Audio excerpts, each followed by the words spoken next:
नमस्कार दोस्तों।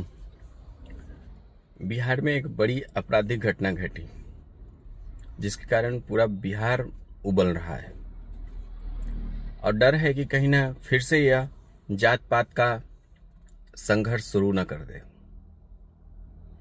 लेकिन एक अच्छी बात है कि नीतीश कुमार ने आज जो फैसला किया है कि अनंत सिंह की गिरफ्तारी को लेकर, वह जानते हैं कि वह उनके पार्टी के प्रत्याशी हैं, लेकिन उन्होंने कोई मुरव्वत नहीं बरती है।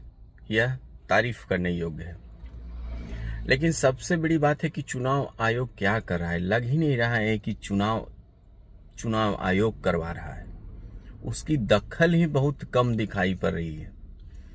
इतनी कम दखल अंदाजी करने से कैसे चलेगा? फिर तो जो सत्ताधारी दल है वो तो कुछ भी कर सकते हैं। तो यह कौन देखेगा? यह काम चुनाव आयोग का है। वह ऐसे हथियार डाल दिया है, यह बहुत चिंता का विषय है। चुनाव आयोग को बहुत सारी अपनी जो इलेक्शंस के लिए जो उन्होंने रूल कानून बनाया है उसमें सुधार लाना चाहिए। 10 गाड़ियां अलाउड है एक कैंडिडेट को। वो लोग अब कैंडिडेट क्या कर रहे हैं कि वो 2-3 डमी प्रत्याशी खड़ा कर देते हैं, उनके नाम से वो गाड़ियां फिर चलने लगती है, तो काफिला 20-30 का हो जाता है। कानूनी रूप से वह सही हो जाते हैं। फिर तो इसमें सुधार कैसे होगा?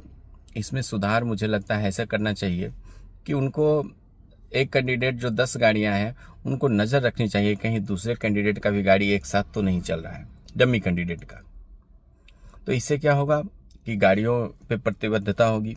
दूसरा बात है कि कितने लोग एक प्रत्याशी के साथ घूम रहे हैं, वह भी उसका भी प्रतिबद्धता रहना चाहिए, उसमें भी रोक रहना चाहिए। अब एक कैंडिडेट है, उनके साथ 200 लोग घूम रहे हैं, यह भी सही नहीं है। उसको लिमिट किया जाए 15 आदमी, 20 आदमी, और उनका बजाते आइडेंटिटी कार्ड इशू करना चाहिए।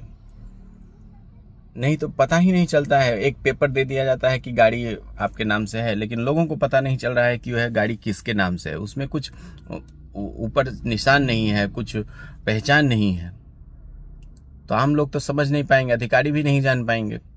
तो ऐसा होना चाहिए, चिन्हित किया जाना चाहिए, कुछ साइन दिया जाना चाहिए कि ये गाड़ी फलाना प्रत्याशी का है, ये 10 गाड़ी उनकी है।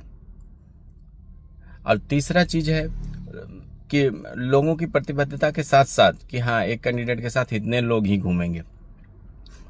और तीसरी बात यह है कि उसमें अब लोग तो उतने हो गए, अब वो एक